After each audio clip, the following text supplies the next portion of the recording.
주가가 떨어지면 사람들은 조급해집니다. 빨리 결정해야 할 것 같고 뭔가 행동해야 할 것 같습니다. 하지만 진짜 살아남은 사람들은 그 순간에 오히려 멈췄습니다. 판단을 미뤘습니다. 오늘 이야기할 사람은 시장을 15년 연속으로 이긴 유일한 투자자입니다. 그리고 모든 것을 잃었다가 다시 억만장자가 된 사람입니다. 빌 밀러. 그의 이야기가 왜 지금 필요한지 끝까지 들어주시면 좋겠습니다. 구독과 좋아요 부담 없이 눌러주시면 큰 힘이 됩니다. 1950년 미국 노스캐롤라이나의 작은 마을에서 한 아이가 태어났습니다. 아버지는 트럭 운송회사의 관리자였습니다. 집안은 넉넉하지 않았고 특별할 것 없는 평범한 가정이었습니다. 9살 때였습니다. 저녁 식사 후 아버지가 신문을 펼쳤습니다. 주식 시세표 페이지였습니다. 아버지가 손가락으로 숫자를 짚으며 말했습니다. 이걸 갖고 있으면 오르면 25센트를 버는 거야. 어린 빌 밀러는 그 말이 마음에 들었습니다. 아무것도 안 해도 돈을 벌 수 있다고 생각했습니다. 물론 나중에 그 생각이 틀렸다는 걸 뼈저리게 깨닫게 되지만 그날 저녁 식탁에서 그의 인생은 방향을 잡기 시작했습니다. 밀러의 아버지는 여러 직업을 전전했습니다. 고등학교 야구와 미식축구 코치를 하다가 제약회사 영업사원이 되기도 했습니다. 가족은 플로리다를 중심으로 이곳저곳 이사 다녔습니다. 안정적이지 않은 어린 시절이었지만 밀러는 스포츠에 빠졌습니다. 야구와 미식축구를 했고 경쟁하는 걸 좋아했습니다. 10대 시절 밀러는 투자책을 사서 읽기 시작했습니다. 어떻게 주식시장에서 200만 달러를 벌었나라는 제목의 책이었습니다. 저자는 니콜라스 다바스, 헝가리 출신의 댄서였습니다. 전문 투자자도 아닌 사람이 주식시장에서 큰 돈을 벌었다는 이야기가 어린 밀러를 사로잡았습니다. 그리고 첫 번째 주식을 샀습니다. 라디오와 텔레비전을 만드는 회사 RCA였습니다. 1960년 그 주식이 급등했습니다. 10살 소년의 첫 투자가 성공한 겁니다. 밀러는 더 많은 책을 읽었습니다. 벤저민 그레이엄의 책도 그때 처음 만났습니다. 그는 RCA 주식을 몇 년 동안 들고 있었고 팔았을 때 투자금이 6배가 되어 있었습니다. 그 돈으로 첫 번째 차를 샀습니다. 작은 스포츠카였습니다. 만약 그때 첫 투자가 실패했다면 어땠을까요? 어린 밀러가 주식의 환멸을 느꼈다면 역사상 가장 긴 시장 초과 수익 기록은 존재하지 않았을 겁니다. 운이라고 할 수도 있고 운명이라고 할 수도 있습니다. 하지만 분명한 건 그 경험이 그를 평생 투자의 길로 이끌었다는 겁니다. 대학에서 경제학을 전공한 밀러는 1972년에 졸업했습니다. 하지만 바로 월스트리트로 가지 않았습니다. 베트남 전쟁 중이었고 그의 징병 번호가 낮아서 군대에 가야 했습니다.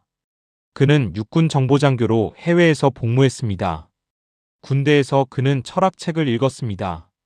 대학 시절 마지막 학기에 우연히 들었던 철학 수업이 그를 사로잡았기 때문입니다. 언어 철학을 다룬 그 수업에서 그는 처음으로 진짜 생각하는 법을 배웠다고 느꼈습니다. 논리적으로 분석하고 전제를 의심하고 결론에 도달하는 과정. 그건 투자와 닮아 있었습니다. 제대 후 밀러는 로스쿨이나 비즈니스 스쿨 대신 존스 홉킨스 대학교 철학과 박사과정에 지원했습니다. 당시 철학 전공자가 아닌 사람을 받아주는 대학원은 드물었는데 존스 홉킨스가 그를 받아줬습니다. 그들은 철학 관련 글을 써서 제출하라고 했습니다. 밀러는 군 복무 중 잠시 휴가를 내서 논문을 썼고 합격했습니다. 대학원에서 밀러는 플라톤, 아리스토텔레스부터 데이비드 휴մ, 임마누엘 칸트, 비트겐슈타인까지 읽었습니다. 그가 특히 좋아한 건 실용주의 철학자들이었습니다. 윌리엄 제임스, 존 듀이, 찰스 샌더스 퍼스. 이들은 진리를 추상적으로 정의하지 않았습니다. 무엇이 유용한가, 무엇이 작동하는가를 물었습니다. 이 사고방식은 나중에 밀러의 투자 철학의 핵심이 됩니다. 대학원 시절 밀러는 아침마다 교수 도서관에 앉아 월스트리트 저널을 읽었습니다. 한 교수가 그걸 보고 말했습니다. 자네는 금융 쪽으로 가는 게 맞겠네. 밀러는 결국 박사 논문을 쓰지 않았습니다. 하지만 그가 대학원에서 배운 비판적 사고와 분석 습관은 평생의 자산이 되었습니다. 대학원을 떠난 후 밀러는 J.E. 베이커라는 회사에서 재무 담당자로 일했습니다. 철강과 시멘트 산업에 제품을 공급하는 제조회사였습니다. 회계와 재무를 실무에서 배웠습니다. 그의 아내는 레그 메이슨이라는 증권회사에서 브로커로 일하고 있었습니다. 밀러는 매일 퇴근 후 아내를 데리러 회사에 갔습니다. 그러다 보니 자연스럽게 회사 사람들과 친해졌습니다. 그들은 밀러의 분석력과 사고방식에 감탄했습니다. 1981년 밀러는 레그 메이슨의 애널리스트로 입사했습니다. 당시 그의 순자산은 마이너스였고 연봉은 $39,000였습니다. 철학을 공부하다 온 31살의 늦깎이 신입이었습니다. 1982년 밀러는 선배 어니 킹과 함께 레그 메이슨 밸류 트러스트라는 뮤추얼 펀드를 시작했습니다. 1990년 12월 그가 단독 매니저가 되었습니다. 타이밍이 좋았습니다. 경기 침체가 끝나가고 있었고 은행들이 무너지고 있었고 사담 후세인이 쿠웨이트를 점령했고 유가가 배럴당 $40까지 치솟아 있었습니다. 모두가 두려워할 때였습니다. 밀러에게는 최고의 투자 기회였습니다. 그 다음 해부터 기록이 시작되었습니다. 1991년 밀러의 펀드가 S&P 500을 이겼습니다. 1992년에도 이겼습니다. 1993년, 1994년, 1995년 계속 이겼습니다. 1990년대 초반 밀러는 중요한 깨달음을 얻었습니다. 전통적인 가치 투자자들은 싼 주식만 샀습니다. 주가 수익 비율이 낮고 장부 가치 대비 가격이 낮은 주식들. 하지만 밀러는 생각했습니다. 어떤 주식이든 내재 가치보다 싸게 거래된다면 가치주가 될 수 있다고. 이 생각이 그를 델 아메리카 온라인 그리고 아마존으로 이끌었습니다. 닷컴 버블이 정점에 오르기 훨씬 전 다른 가치 투자자들은 쳐다보지도 않던 기술주들이었습니다. 1997년 밀러는 아마존이 상장하자마자 주식을 샀습니다. 대부분의 분석가들이 회의적이었습니다. 밸런스라는 잡지는 아마존닷봄이라는 제목으로 아마존을 조롱했습니다. 창업자 베조스를 그냥 또 다른 중개인이라고 불렀습니다. 전통적인 가치 투자자들은 아마존을 가치주로 볼 수 없었습니다. 수익이 없었고 주가 수익 비율은 말도 안 되게 높았고 현금을 계속 태우고 있었습니다. 벤저민 그레이엄의 기준으로 보면 절대 사면 안 되는 주식이었습니다. 밀러는 다르게 봤습니다. 그는 회계 기준으로 보면 아마존이 돈을 못 번다고 했습니다. 하지만 회계 기준이 신성한 건 아니라고 했습니다. 일반 회계 원칙은 모든 산업에 일관되게 적용되도록 설계되었기 때문에 새로운 비즈니스 모델을 제대로 포착하지 못한다고 했습니다. 중요한 건 미래의 현금 흐름이라고 했습니다.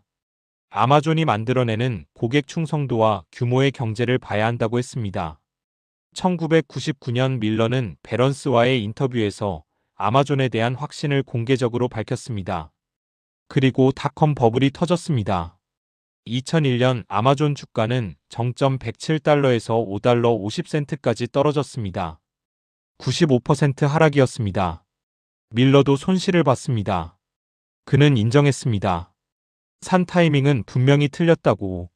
하지만 그는 팔지 않았습니다. 오히려 더 샀습니다. 주식에서 전환사채로 바꾸기도 했습니다. 세금 손실을 실현하면서도 회사에 대한 노출은 유지했습니다. 사람들이 그를 비웃었습니다. 가치 투자자가 버블에 휩쓸렸다고, 원칙을 버렸다고. 하지만 밀러는 흔들리지 않았습니다. 그는 회사의 미래를 믿었습니다. 2002년에 아마존 주가는 75% 올랐습니다. 2003년에는 179% 올랐습니다. 밀러는 일부를 정리했지만 핵심 지분은 계속 들고 있었습니다. 2007년에는 135%가 더 올랐습니다. 밀러의 연승 행진은 계속되었습니다. 15년 연속 1991년부터 2005년까지 역사상 어떤 펀드 매니저도 해내지 못한 기록이었습니다. 그는 90년대 최고의 머니 매니저로 불렸고 올해의 펀드 매니저로 선정되었고 10년의 펀드 매니저라는 칭호를 받았습니다. 그가 운용하는 자산은 $700억 넘었습니다. 모든 컨퍼런스에서 그를 초청했고 모든 미디어가 그를 인터뷰하고 싶어 했습니다. 밀러는 자신의 철학을 이렇게 설명했습니다. 가치 투자란 진짜 최고의 가치가 어디 있는지 묻는 것이라고. 비싸 보인다고 실제로 비싼 게 아니고 싸 보인다고 실제로 싼 게 아니라고. 때로는 성장주가 싸고 가치주가 비쌀 수 있다고. 그의 투자 원칙 중 하나는 유명했습니다. 가장 낮은 평균 단가를 가진 사람이 이긴다. 대부분의 투자자들은 주가가 15% 떨어지면 팝니다. 하지만 밀러는 달랐습니다. 확신이 있는 종목이 떨어지면 더 샀습니다. 떨어지는데 더 사지 않을 거라면 차라리 파는 게 맞다고 했습니다. 이 전략은 그에게 엄청난 수익을 안겨주었습니다. 동시에 그것이 그를 파멸 직전까지 몰고 가게 됩니다. 2006년 연승이 끝났습니다. 밀러는 담담하게 말했습니다. 그 연승은 달력의 우연이라고. 회계 연도가 다른 달에 끝났다면 그런 기록은 없었을 거라고. 언젠가는 수학이 우리를 따라잡을 거라고. 2007년 미국 주택시장에 균열이 가기 시작했습니다. 서브프라임 모기지 사태가 터지고 있었습니다. 시장은 흔들렸습니다. 밀러는 익숙한 플레이북을 꺼냈습니다. 공포에 빠진 시장에서 매도당한 주식들을 사들이는 것. 이전에도 그랬고 이번에도 그럴 거라고 생각했습니다. 그는 금융주에 베팅했습니다. 베어스턴스, 시티그룹, AIG, 와코비아, 프레디맥.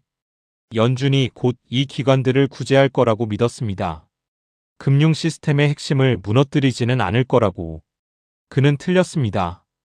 2008년 3월 베어스턴스가 주당 $30일 때 밀러는 주식을 더 샀습니다.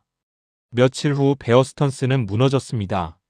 JP모건의 주당 $2에 인수되었습니다. 밀러는 $1억 이상을 잃었습니다. 9월이 되자 상황은 더 악화되었습니다. 리먼 브라더스가 파산했습니다. AIG는 정부 구제금융을 받았습니다. 시티그룹 주가는 $57에서 $1까지 떨어졌습니다. 밀러의 펀드는 55%를 잃었습니다.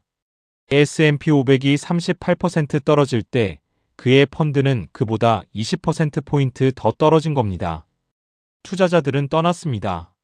$700억 운용자산이 $8억 쪼그라들었습니다. 월스트리트 저널은 2008년 12월에 그에 대한 기사를 실었습니다. 제목은 주식 투자자의 패배였습니다. 기사는 이렇게 시작했습니다. 빌 밀러는 거의 20년에 걸쳐 시대 최고의 뮤추얼 펀드 매니저라는 평판을 쌓았다. 그리고 지난 1년 동안 그것을 모두 파괴했다. 영화 빅쇼트에서 밀러는 조롱의 대상으로 등장합니다.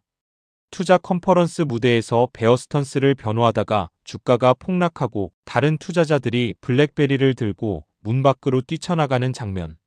실제 상황도 그 장면과 크게 다르지 않았다고 합니다.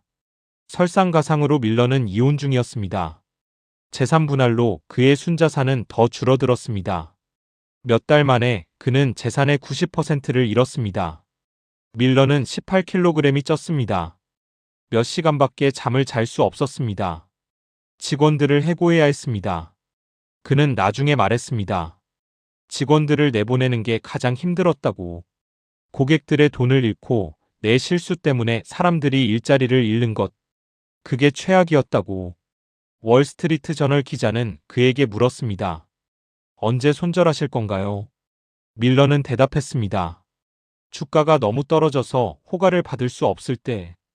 그것이 그의 약점이자 강점이었습니다. 확신이 있으면 끝까지 간다는 것. 밀러는 철학으로 돌아갔습니다. 특히 스토아 철학자들의 글을 다시 읽었습니다. 시장에서 박살이 나면 아무도 당신 의견을 듣고 싶어 하지 않는다고 그는 말했습니다. 정말로 내면을 들여다보고 실수를 직시하고 더 잘할 수 있는지 봐야 한다고. 하지만 밀러에게는 비밀 무기가 있었습니다. 아마존이었습니다. 그는 1997년부터 아마존을 보유하고 있었습니다. 닷컴 버블 때도 팔지 않았고 오히려 더 샀습니다. 2008년 금융위기 때 생존을 위해 일부를 팔아야 했지만 핵심 지분은 지켰습니다. 주가가 $40 아래로 떨어졌을 때 콜옵션까지 샀습니다. 그리고 기다렸습니다. 2009년 밀러는 말했습니다. 지금이 내 투자 인생에서 양질의 주식을 사기에 가장 좋은 시기라고. 하지만 환매 요청 때문에 오히려 팔아야 했습니다. 그가 가장 사랑하는 아마존까지. 그 시기에 아이러니가 있었습니다. 밀러는 오랫동안 이렇게 말해왔습니다. 주식은 공포가 극에 달할 때 사야 한다고. 하지만 정작 공포가 극에 달했을 때 그는 사는 게 아니라 팔아야 했습니다. 투자자들이 돈을 빼갔기 때문입니다. 이것이 펀드 매니저의 한계였습니다. 자신의 돈이 아니라 남의 돈을 운용하면 가장 좋은 기회에 오히려 제약을 받습니다. 그래도 그는 완전히 포기하지 않았습니다. 남은 것을 지켰습니다. 2012년 밀러는 레그 메이슨 밸류 트러스트의 운용을 후임에게 넘겼습니다. 2016년 35년간 몸담았던 레그 메이슨을 완전히 떠났습니다. 그리고 자신의 회사 밀러 밸류 파트너스를 세웠습니다. 두 아들과 함께 운영하는 작은 회사였습니다. 규모는 작아졌지만 밀러는 더 자유로웠습니다. 모든 인사결정을 직접 내릴 수 있었고 리스크 기준을 스스로 정할 수 있었습니다. 투자 관리 외의 모든 것은 아웃소싱했습니다. 인터뷰 요청도 대부분 거절했습니다. 레그 메이슨에서는 자산을 끌어오기 위해 끊임없이 미디어에 나가야 했지만 이제는 시간을 원하는 대로 쓸 수 있었습니다. 그러던 2014년 밀러에게 새로운 기회가 찾아왔습니다. 선밸리 미디어 컨퍼런스에서였습니다. 웬시스 카사레스라는 사람의 발표를 들었습니다. 비트코인에 대한 이야기였습니다. 카사레스는 실리콘밸리에 비트코인을 소개한 사람으로 유명했습니다. 페이션트 제로, 비트코인의 첫 번째 감염자라고 불렸습니다. 밀러는 흥미를 느꼈습니다. 그는 산타페 연구소와 오랫동안 교류해왔습니다. 복잡계 과학을 연구하는 곳이었습니다. 밀러는 2005년부터 2009년까지 산타페 연구소 이사회 의장을 맡았습니다. 그곳에서 그는 신기술의 가치를 이해하는 프레임워크를 배웠습니다.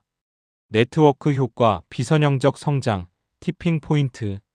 이런 개념들이 왜 전통적인 가치평가 방법이 기술 기업에 잘 맞지 않는지 설명해줬습니다. 비트코인을 처음 봤을 때 밀러는 이것이 복잡계의 특성을 가지고 있다고 느꼈습니다. 사용자가 늘어날수록 네트워크의 가치가 기하급수적으로 커지는 구조. 아마존에서 봤던 것과 비슷했습니다. 밀러는 비트코인을 $200에 사기 시작했습니다. 조금씩 더 샀습니다. 그리고 몇 년간 사지 않았습니다. 그는 이렇게 말했습니다. 비트코인 강세론자가 아니라 관찰자라고. 실패해서 가치가 없어질 수도 있는 흥미로운 기술 실험이라고. 하지만 만약 실패하지 않는다면, 그리고 지금까지는 실패하지 않았는데 오른쪽 꼬리가 두꺼운 수익 분포를 가진다고. 아마존도 마찬가지였습니다. 역사상 상장 이후 가장 좋은 성과를 낸 주식이었지만 그 과정에서 50% 이상 빠진 적이 4번 있었습니다. 한두 해 동안 얼마나 떨어지는지로 장기적 잠재력을 판단할 수 없다고 밀러는 말했습니다. 2017년 그의 헤지펀드는 비트코인 포지션을 5%로 잡았습니다. 연말이 되자 비트코인이 급등해서 펀드 자산의 50% 이상을 차지하게 되었습니다. 밀러는 그중 95%를 주주들에게 분배했습니다. 2019년 밀러 밸류 파트너스는 119% 수익률을 기록했습니다. 헤지펀드 역사상 가장 좋은 성과 중 하나였습니다. 4분기에만 60%가 올랐습니다. 밀러는 그의 투자자 서한에 이렇게 썼습니다. 4분기에 우리는 시장에서 가장 좋아하는 일을 했습니다. 아무것도 하지 않는 것. 새로운 종목도 없고 기존 보유 종목을 파는 것도 없었습니다. 이런 일이 필요한 만큼 자주 일어나지는 않습니다. 2021년 밀러는 아마존이 자신의 개인 포트폴리오의 83%를 차지한다고 밝혔습니다. 그리고 비트코인이 그보다 더 커졌다고 했습니다. $200에서 $300 사이에 사기 시작한 비트코인이 수만 달러가 된 겁니다. 그는 베조스와 그의 전 부인 다음으로 가장 큰 아마존 개인 주주일 수 있다고 했습니다. 2022년 밀러는 개인 자산의 50%가 비트코인과 비트코인 관련 투자라고 밝혔습니다. 비트코인이 $69,000 정점에서 $30,000로 떨어졌을 때 다시 사기 시작했습니다. 사용자가 더 많아졌고 벤처 캐피털이 들어오고 있고 회의적이었던 사람들도 시도하고 있다고. 같은 해에 밀러는 존스 홉킨스 대학교 이사인 헤더 밀러와 재혼했습니다. 70이 넘은 나이였습니다. 밀러는 2018년에 존스 홉킨스 철학과에 7,500만 달러를 기부했습니다. 세계 어느 철학과에 주어진 기부금 중 역대 최대였습니다. 철학과는 그의 이름을 따서 명명되었습니다. 그는 기부 이유를 이렇게 설명했습니다. 대학원에서 발전시킨 분석적 훈련과 사고 습관 덕분에 사업에서 성공할 수 있었다고. 철학이 투자 결정뿐 아니라 사업 밖의 삶에도 큰 차이를 만들었다고. 그는 실용주의 철학자들을 좋아한다고 했습니다. 윌리엄 제임스, 존 듀이, 찰스 샌더스 퍼스. 진실이냐 거짓이냐가 아니라 유용하냐 유용하지 않냐로 생각한다고. 주가 때문에 회사의 펀더멘털을 혼동하지 않는다고. 밀러의 투자 철학은 세 가지로 요약됩니다. 첫째, 시간 차익 거래. 대부분의 투자자들은 단기적으로 생각합니다. 밀러는 5년, 10년을 내다봅니다. 다른 사람들이 다음 분기를 걱정할 때 그는 5년 후를 봅니다. 둘째, 자신의 경쟁 우위를 아는 것. 밀러는 자신이 모든 분야에서 잘한다고 생각하지 않았습니다. 어디서 우위가 있는지 알고 그 영역에서 승부했습니다. 셋째, 지적 호기심. 그는 투자 아이디어를 모든 지식 영역에서 찾았습니다. 철학, 복잡계 과학, 진화생물학. 찰리 먼거처럼 다학제적 접근을 했습니다. 밀러는 말했습니다. 실제 리스크와 인지된 리스크는 다르다고. 이것 때문에 사람들이 곤란해진다고. 가격이 낮을 때 리스크가 높다고 생각하고 가격이 높을 때 리스크가 낮다고 생각한다고. 대부분의 사람들이 가진 오해라고. 그는 또 말했습니다. 과정과 결과는 다르다고. 좋은 과정은 장기적으로 좋은 결과를 만든다고.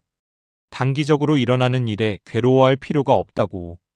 2008년의 실패에서 밀러가 배운 교훈도 있었습니다. 그는 인정했습니다. 처음부터 이 유동성 위기의 심각성을 제대로 평가하지 못했다고.